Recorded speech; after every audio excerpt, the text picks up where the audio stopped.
Assalamualaikum warahmatullahi wabarakatuh. Perkenalkan, kami dari kelompok 5 ingin mempresentasikan hasil kerja kami, yaitu jurnal yang berjudul tentang Muhammadiyah Organisasi Tajdid atau Tajdid Organisasi. Baik, bismillahirrahmanirrahim. Assalamualaikum warahmatullahi wabarakatuh. Perkenalkan, nama saya Haiful, akan memaparkan latar belakang dan metode penelitian yang kami gunakan pada saat pembuatan jurnal. Baik, di latar belakang sendiri kita perlu mengetahui bahwasanya Muhammadiyah itu sendiri didirikan oleh Kiai Madah pada tanggal 18 November 1912 dengan harapan bahwa Muhammadiyah ini menjadi sebuah gerakan konsep tajdid, konsep pembaruan dalam dinamika yang sekarang dihadapi dan kedepannya yang akan dihadapi oleh seluruh umat muslim yang ada di Indonesia. Nah, dan juga kita perlu mengetahui bahwasanya tujuan dari didirikannya Muhammadiyah adalah untuk mencerdaskan kehidupan umat, untuk membentuk umat muslim yang sebenar-benarnya yang dapat terhindar dari bid'ah dan syirik yang mungkin sering merajalela di banyak tempat di Indonesia. Baik, pada metode penelitian yang kami ambil pada saat metode penelitian kami menggunakan metode penelitian studi pustaka dengan pendekatan deskriptif, dengan mengambil fenomena-fenomena untuk menemukan sebuah masalah yang bersumber dari jurnal, artikel, dan web Muhammadiyah yang kami dapatkan. Mungkin cukup sekian dari pemaparan saya. Akhirul kalam, nunwal kalimah mayasturun. Wassalamualaikum warahmatullahi wabarakatuh. Baik, perkenalkan, nama saya Nur Ramadhani, NIM 220222163. Saya akan membacakan materi pertama tentang konsep tajdid. Tajdid adalah kata dalam bahasa Arab yang berakar dari kata jadadah, yujadidu, tajdidan yang artinya menjadi baru atau terbarukan. Gerakan tajdid atau pembaruan dalam Islam muncul pada periode modern, yakni sekitar abad ke-17 hingga abad ke-18. Konsep ini disebabkan karena adanya konflik internal antara umat Islam, terutama masuknya paham syirik dan bid'ah. Hal ini tentu sangat mengancam peradaban umat muslim yang dikhawatirkan akan menjadi rusak karena paham-paham yang melenceng jauh dari syariat Islam. Tujuan dari tajdid sendiri adalah membersihkan Islam dari segala bid'ah, khurafah, dan pendapat-pendapat yang tidak sesuai dengan syariat Islam. Sekian dan terima kasih.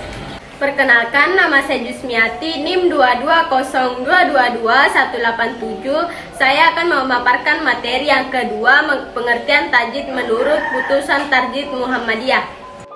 Pengertian tajdid menurut putusan Tarjih Muhammadiyah dalam rumusan Nasir 2016, jika dakwah merupakan aktivitas pengalaman risalah Islam, maka tajdid adalah sistem tata kelola. Tajdid sendiri di Muhammadiyah telah mengalami pemaknaan ulang yang lebih mendalam.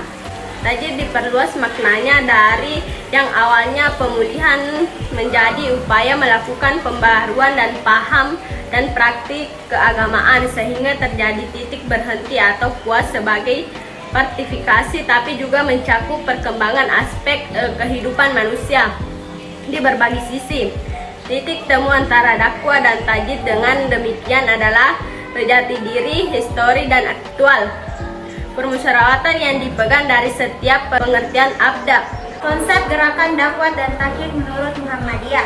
Konsep gerakan tajdid dalam putusan Muhammadiyah adalah gerakan pembaharuan dalam ajaran Islam yang bertujuan untuk membersihkan ajaran dan praktik keagamaan dari bid'ah, tahayul, dan khurafat. Muhammadiyah membersihkan makna pembaharuan ke dalam dua gerakan, yaitu gerakan purifikasi atas masalah akidah dan ibadah dan gerakan mendemisasi atau reformasi untuk bidang-bidang muamalah dalam berbagai bidang kehidupan. Yang kedua, tujuan tajdid menurut Muhammadiyah adalah untuk memfungsikan Islam sebagai hudan, furqan, dan rahmatan hingga perkembangan kehidupan masyarakat dapat terbimbing dengan baik.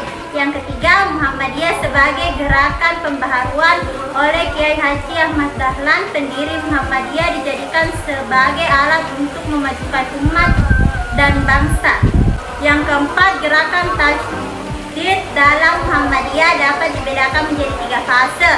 Yang pertama, aksi dan reaksi. Yang kedua, konsepsionalisasi. Yang ketiga, rekonstruksi. Gerakan tajdid dalam Muhammadiyah merupakan upaya untuk menyesuaikan ajaran Islam dengan tatanan dunia baru yang telah ada. Baik, perkenalkan, nama saya Andi Fitriansyah dengan NIM 22022-157. Baik, saya akan melanjutkan materi yang keempat, yaitu model gerakan tajdid Muhammadiyah. Model gerakan dakwah tajdid Muhammadiyah. Yang pertama, pendidikan berbasis Islam. Muhammadiyah menerapkan model tajdid dalam bidang pendidikan dengan mendirikan sekolah-sekolah yang mengintegrasikan ajaran agama Islam sebagai ilmu pengetahuan umum.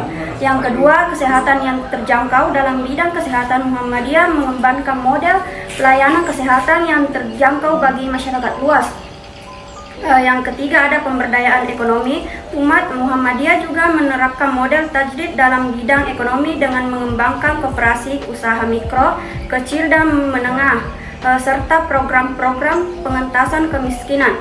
Yang keempat, partisipasi aktif wanita. Muhammadiyah memberikan perhatian khusus terhadap partisipasi aktif wanita dalam sebagai aspek kehidupan.